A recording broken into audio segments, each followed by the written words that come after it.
Welcome back to episode 8 here on the moon. And I have to apologize because last episode was ended rather abruptly. We left off with the exhaust pipe, the white pipe here for the generator just ending up there, and I was just going to figure out where to connect that and clean up some wires and then do an ending cut for the last episode, but Power low. I have spent a few hours between episodes in complete panic, and I'll explain why. So, I found a route for the exhaust pipe, and it goes all the way over there, and with a one-way valve leads into the orange pipe. But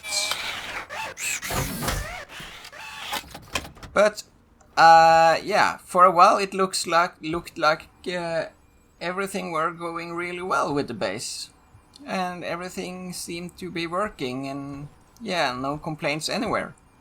Until I realized I had a bug in the code that deals with these sorters, and all the plants ended up in just one composter. And fixing that bug was probably my first mistake, because after I fixed that bug, the plants started to get split amongst the composters, and all three composters started to work full time. And keep in mind that each of these composters uses about 1.5 kilowatts, meaning each composter uses more power than the rest of the base does combined. So I fixed the bug, and suddenly my power consumption more than doubled. And that means that the generator had to work double as well. And well, I had severely underestimated how much heat this guy expels to the atmosphere, and when it suddenly started to run that hard as well, it simply overwhelmed my cooling. So I have this pump here.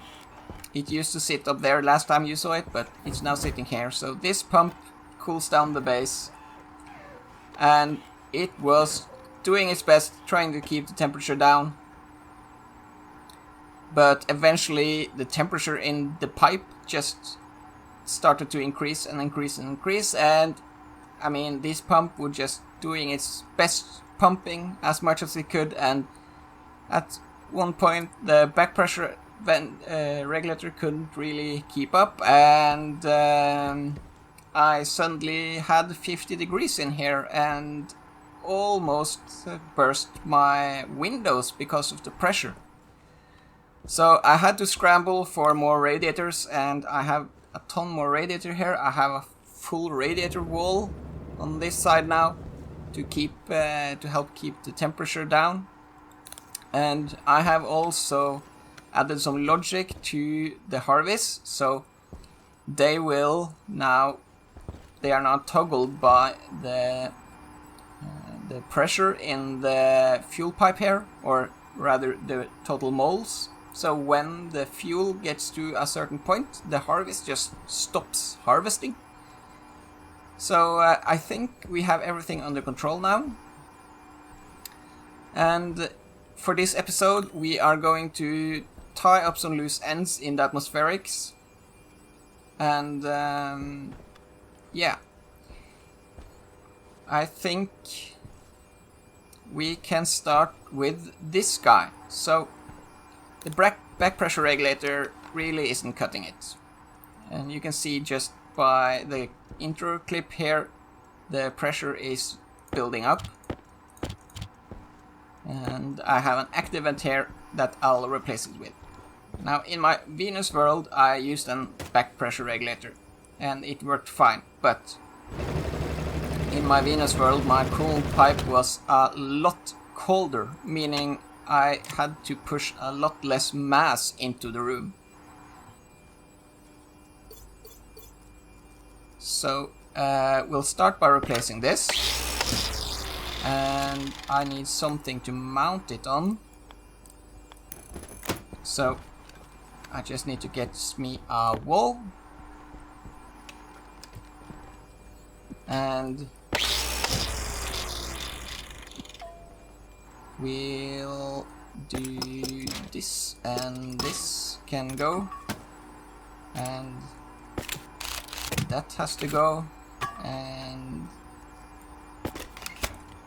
the cable has to go. And then we mount the active vent right there and connect it with a pipe. You can just run it a bit manually.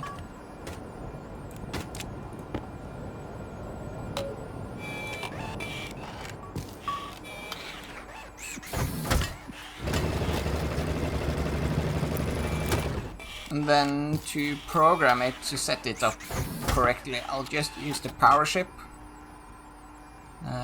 Let's see, active vent, I haven't named it, active vent base pressure.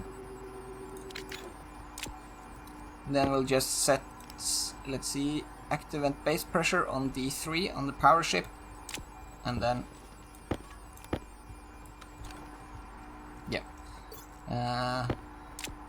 let me just clean this up, and I can take off that wall.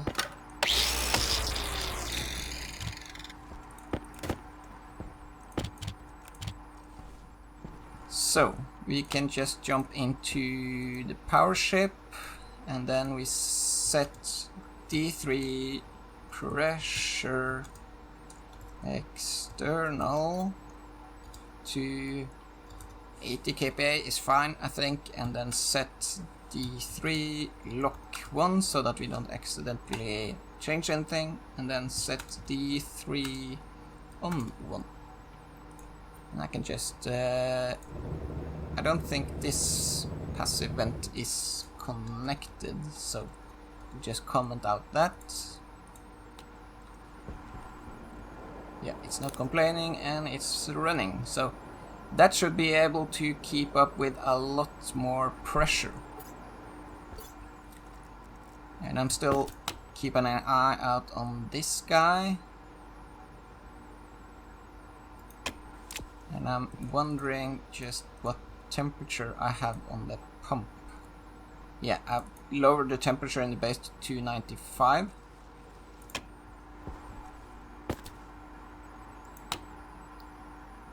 Which should be about 22 degrees, but it'll hopefully get there. And then I thought we could head out and fix a few things on the outside. Do I need to bring anything? I don't think I do. You can cycle to exterior.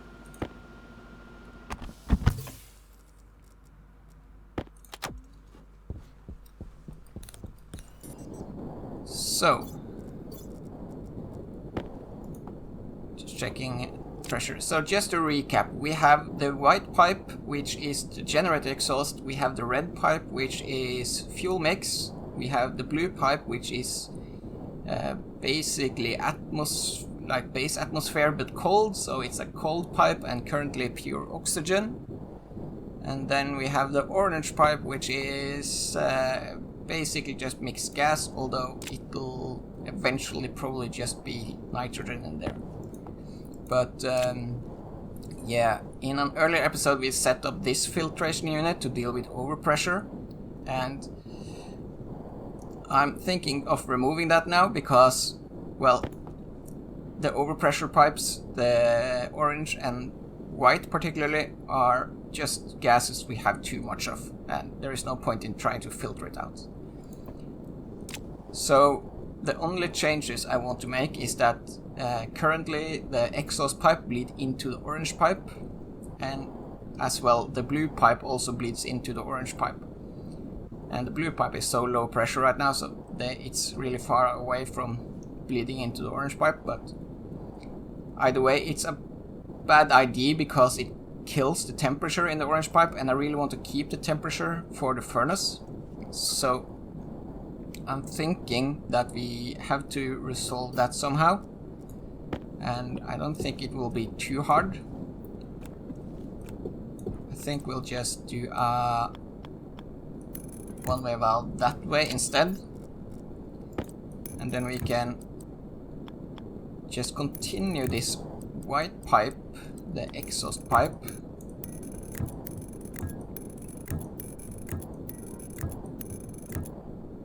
over here.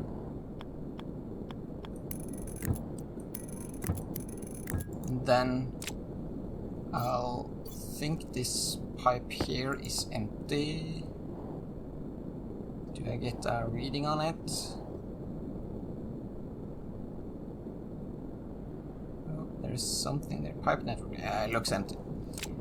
So we can take this off and then put it on the other pipe as well instead. There we go. And cable cutters.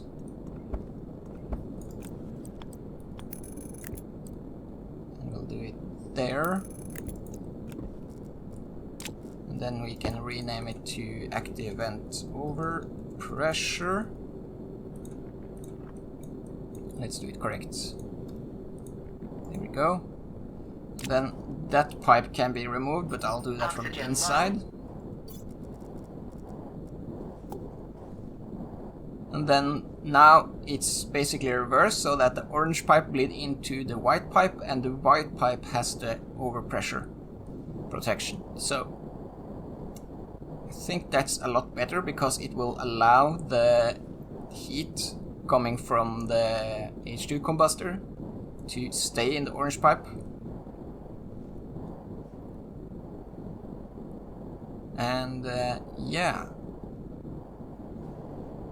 I think that's a better solution. Here you can see my new radiator wall, and the blue pipe just snakes across inside here. And I'm not super happy with the pipe placement. We'll have to revisit it, I think, but for now it works.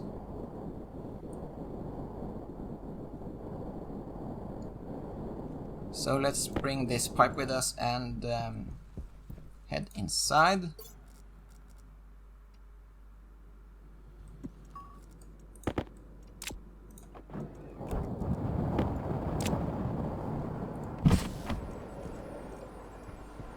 And I already have some code for that. Let's see, we have active vent overpressure, active vent overpressure, and that's the code I commented out earlier. Import.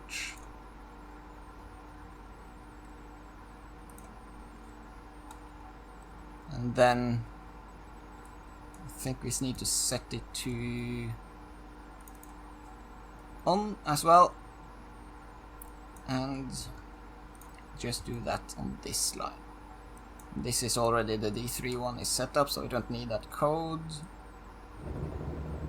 And I don't think I changed the mode, so that should be okay, and we can export.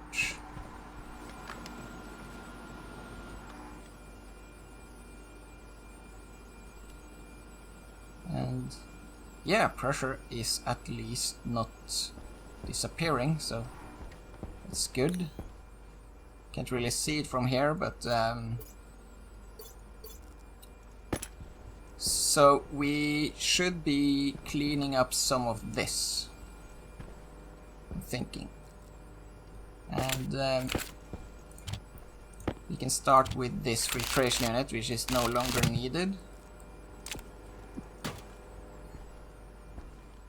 And we can take out the grating.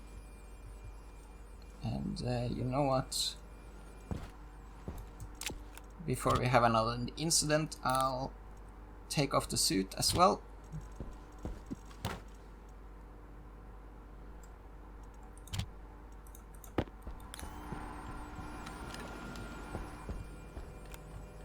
So we can rip all of this out,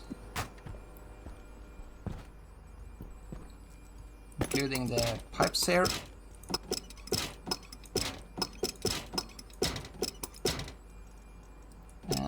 these as well.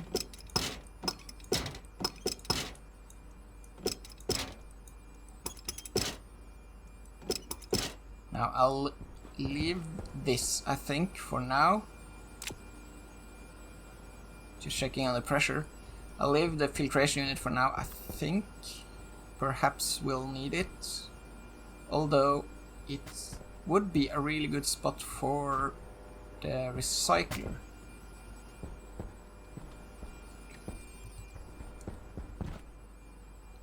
Yeah, I'll rip it out, I think.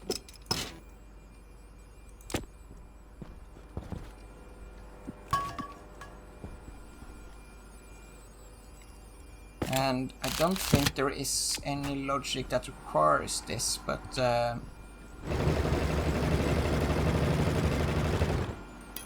we'll stick it here for now. I know my furnace needs it, but that's about it. And then a cable connection to it. And more pipe ripping. Yeah, so that's fine. Then we don't need that guy. You can take this out. And then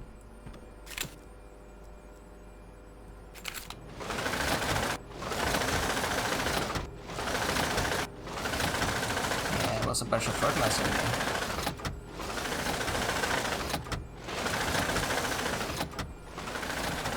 And there's a bunch of fertilizer in here, yeah.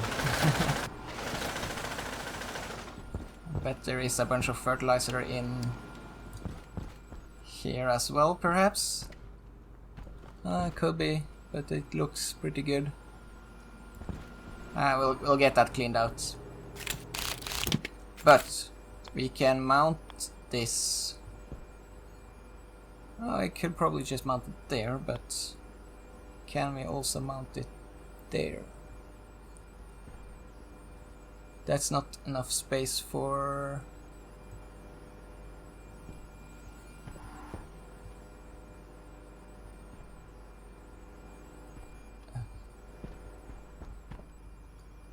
So that, but that's not enough space for the input chute, and there, but I really want that space free, so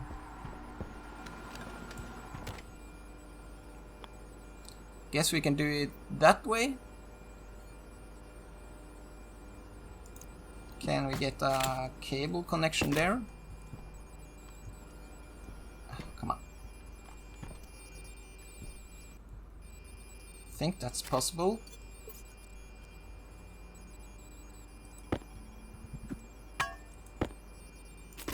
Is it possible to get a cable connection there?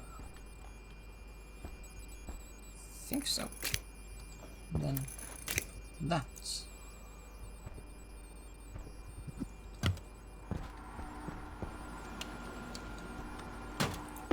And then we can have the recycler right there. Then I'll just turn it on. I'll add some logic to it at some point, but right now that's fine. And then the chute just goes down there.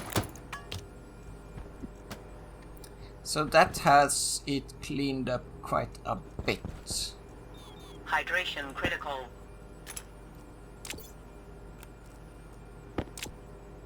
We can see if we can go up here and then squeeze in here. We have some pipes up here we don't need. And I might continue this white pipe down because we have to deal with toxicity soon. I'm not sure when that update hits, but this episode is clearly recorded a few days before it actually releases on YouTube. So right now I don't have any toxicity, but I know it's coming, which means that we can't have pure oxygen at this pressure. So either we just go lower pressure, or we put in some nitrogen in here. But let's see, we can also clean out this cable. I think I'll leave that there just so that I know it's a possibility. And I want to recharge my drill.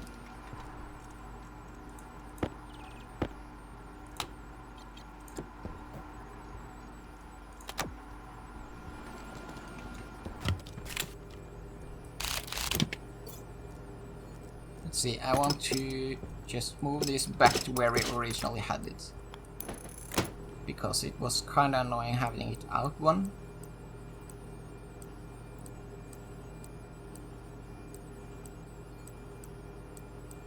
Inlet, there we go. So now we're getting somewhere.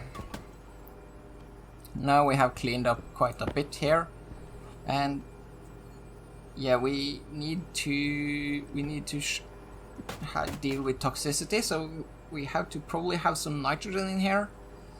And I also want to have a steady supply of CO2, and as long as I'm in here I have a steady supply of CO2, but whenever I go out mining, the CO2 source also goes out mining. So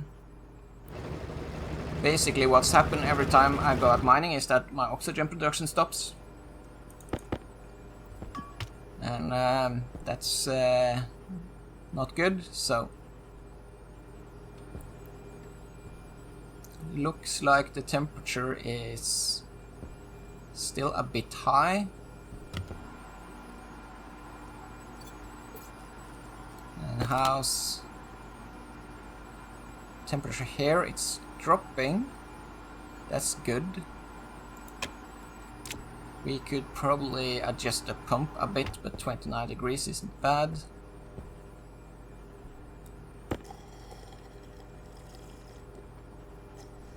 So yeah.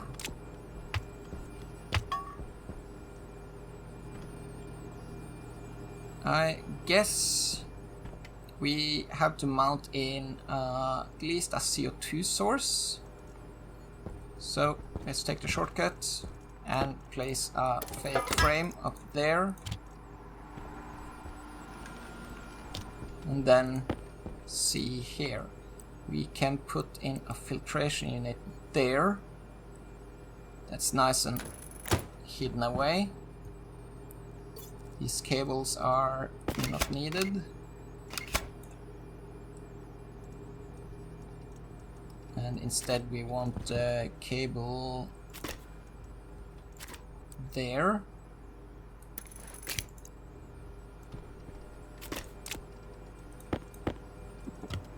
And then we have to get the white pipe.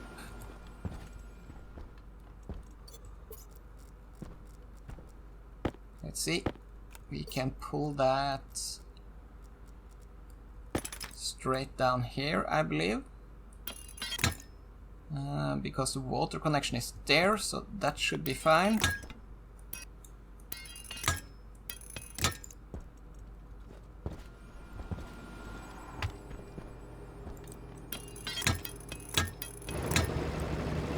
Then a three-way.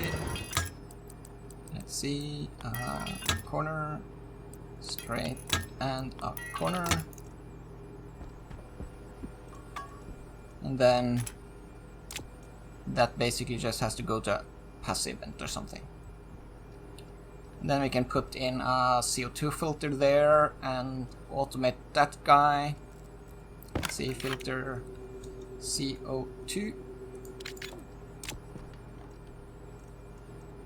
And then now we can take away the frame. Let's see, we have CO2 filtered there. And we have a passive vent there, but that needs the grating back.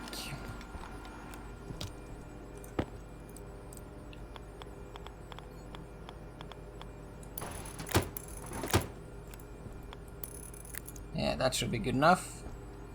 Now the temperature here is high, and I might slap some radiators on it.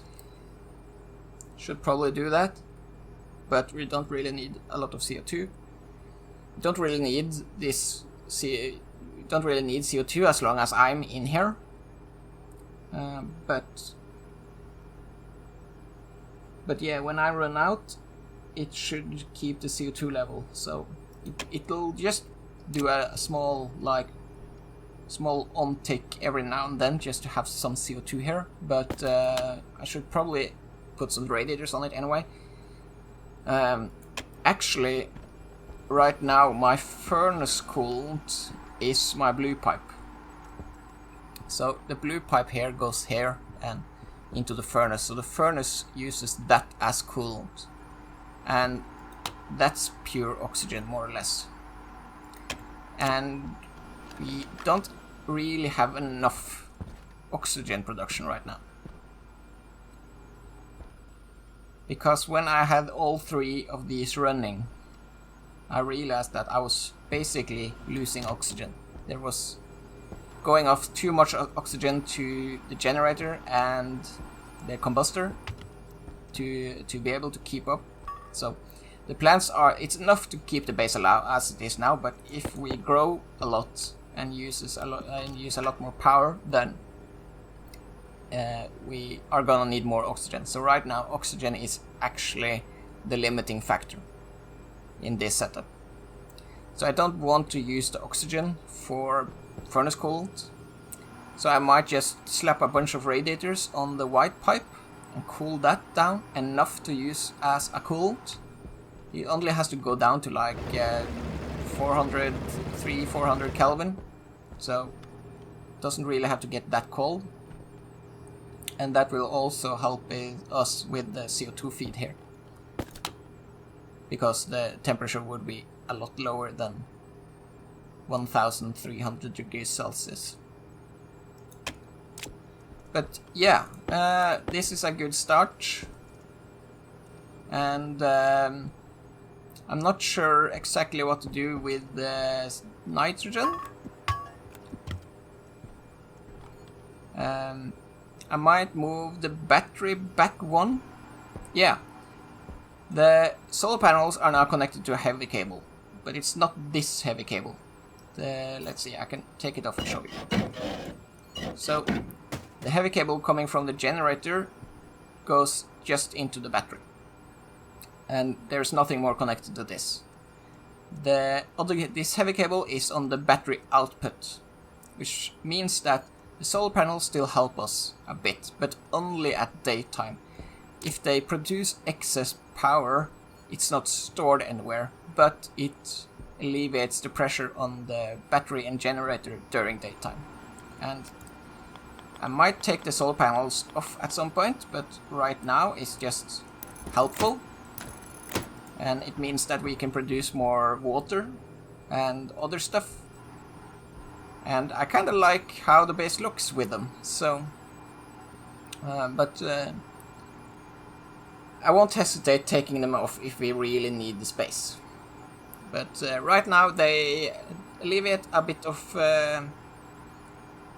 power requirements for us, so I'll leave them for now. But yeah, I keep on changing things and moving things around and shimming cables and pipes here and there in order to try and compact everything as much as I can. And it's been a few hours since the last clip, and I somehow managed to find a path for the red pipe to go across the window instead of through the middle of the room. And by flipping my composter logic upside down, I could connect it directly to the heavy cable, which meant that I didn't need the mirror anymore, and everything, all the composters and the sorters are just on the heavy cable now. And that saved me a bit of cable and just small things like moving my grow light from here to there. It resulted in me having the possibility of just filling this floor up with hydroponics.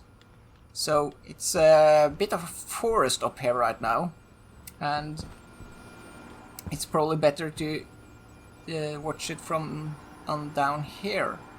You can see it's basically every single spot on that top floor is now filled.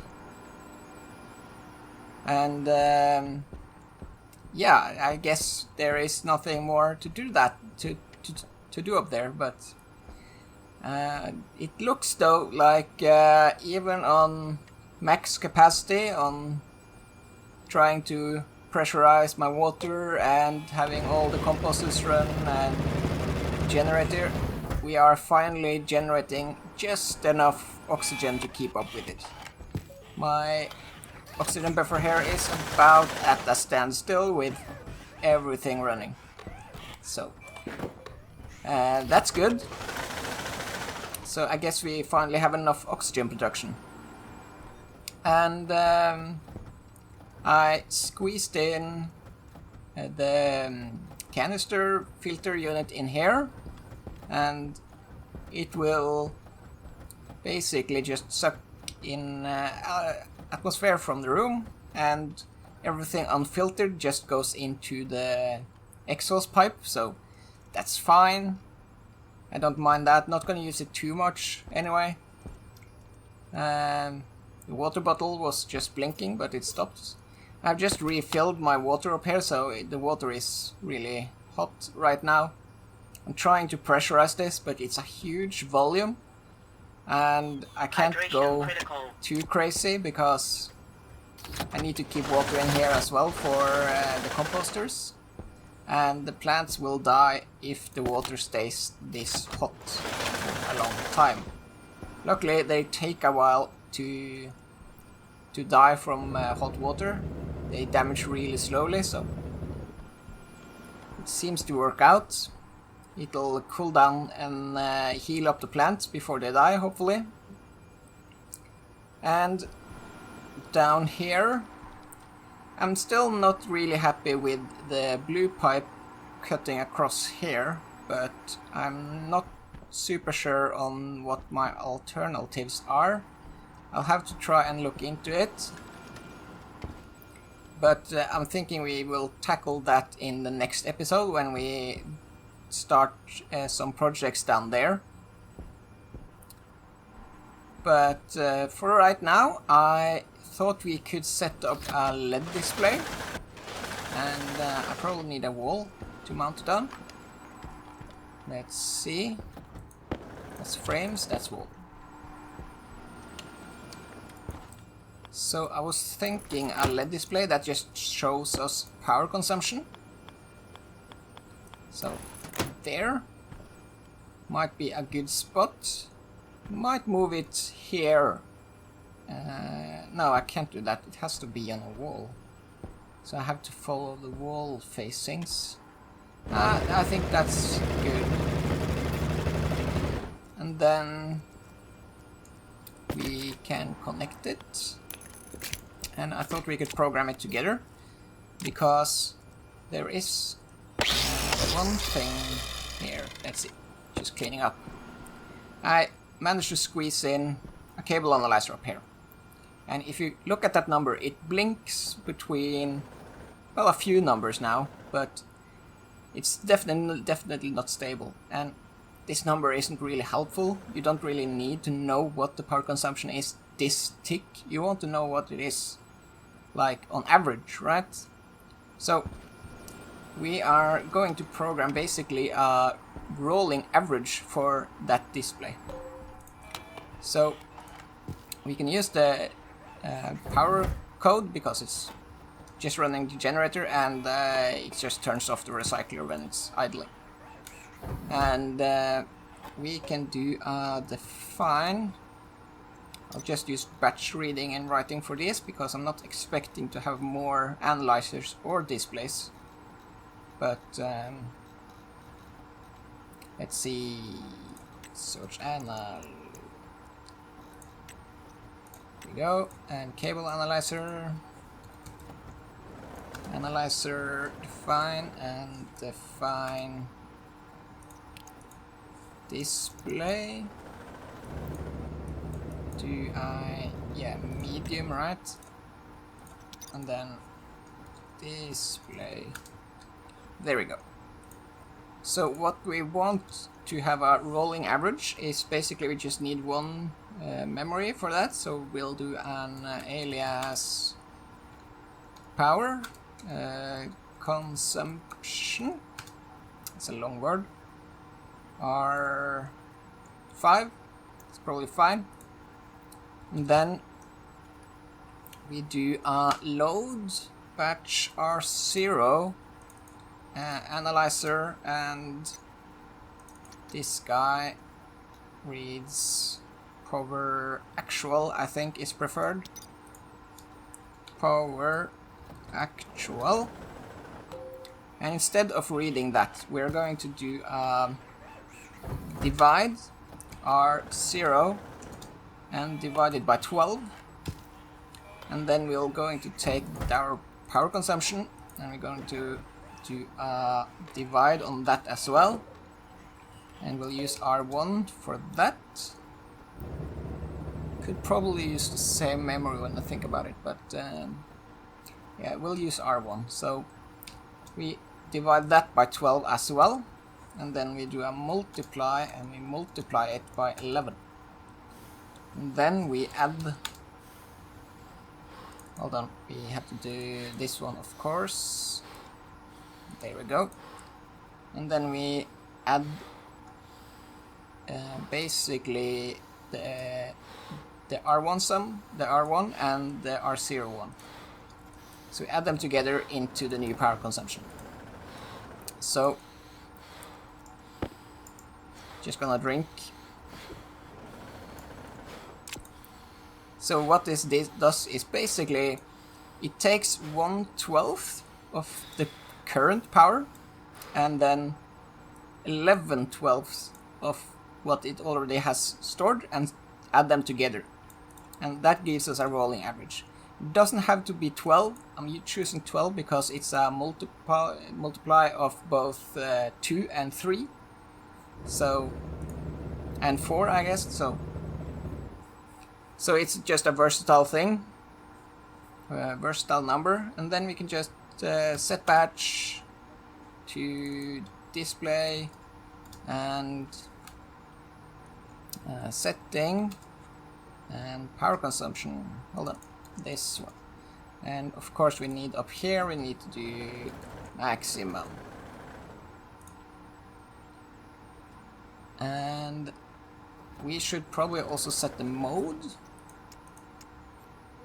It has a mode 2 for power, so we can just go copy this line and go mode and 2. And if we export that, you can see right when it started up, it's going to show a number that's much lower than our actual consumption, but it will very fast settle down. It's still jumping around quite a bit, and we might have to go up on our average, but yeah, that's pretty good. I would still like to do a better average, so we can go for 24, and then 23.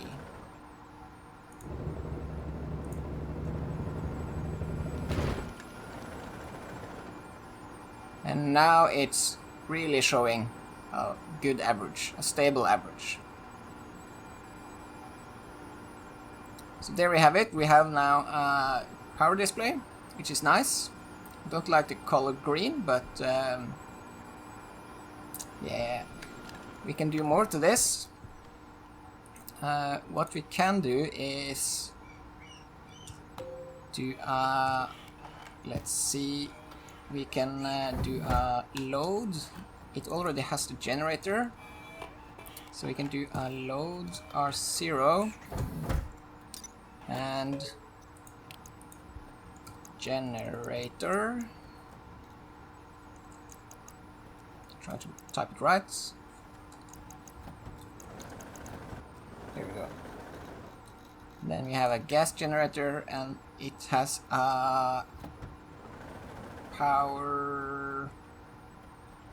Does it not have something to?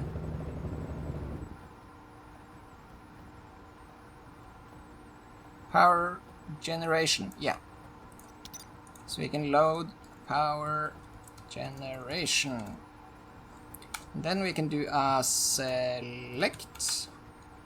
We can just do reuse R0. And then, how was the select again? Let's see.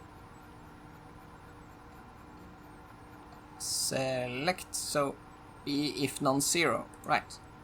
So we can do this and do R0 there, and then select R1, R0, you probably have to move that, and then do our colors.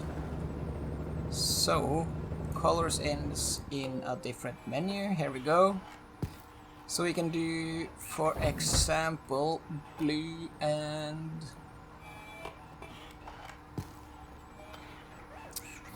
well,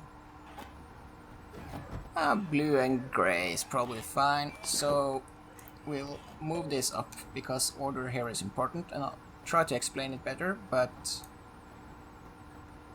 if we are not generating power,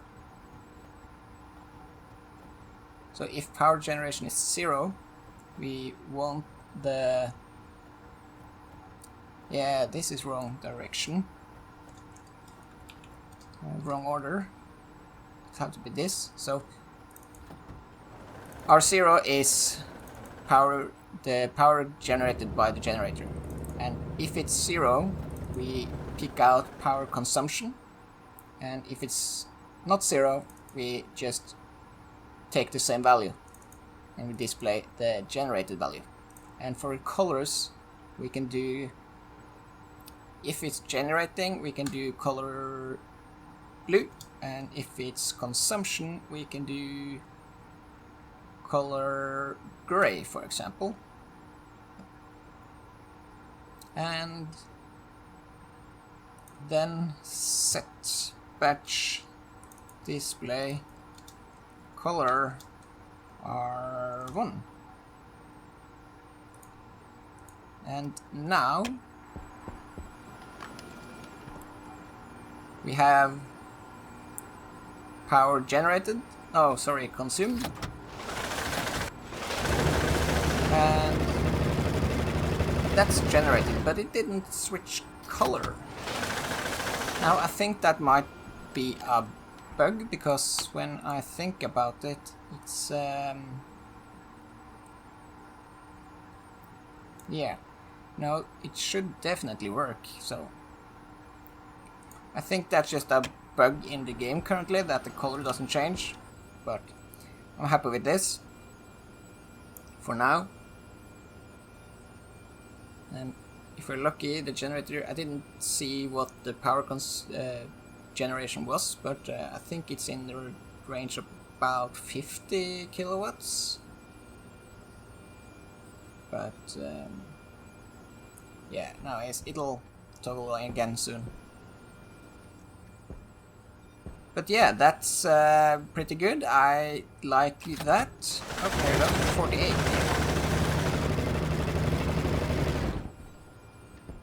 And yeah, we basically have a bunch of space over here, but with a blue pipe going straight through it. But I'm not sure yet what to do with this space. I'm thinking that we could possibly have more hydroponics down here, maybe like a personal garden.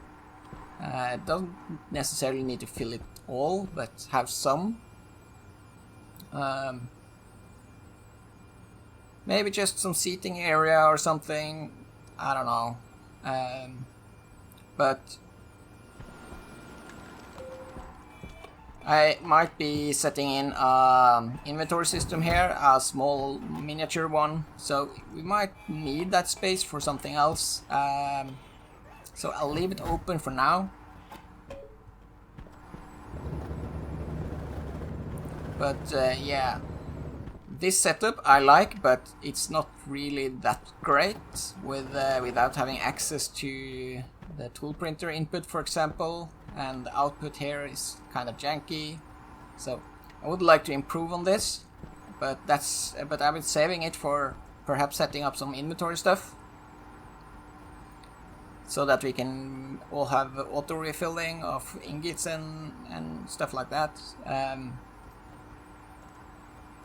Yeah, I'm still thinking it over, and I'm not super sure on what to do. But the base seems to be basically self-sustaining now, so it's just a matter of time before we can really put the finishing touches on it, because we are still need some more pressure in the water pipe. I'd like to have a bit more buffer here, but it just takes time.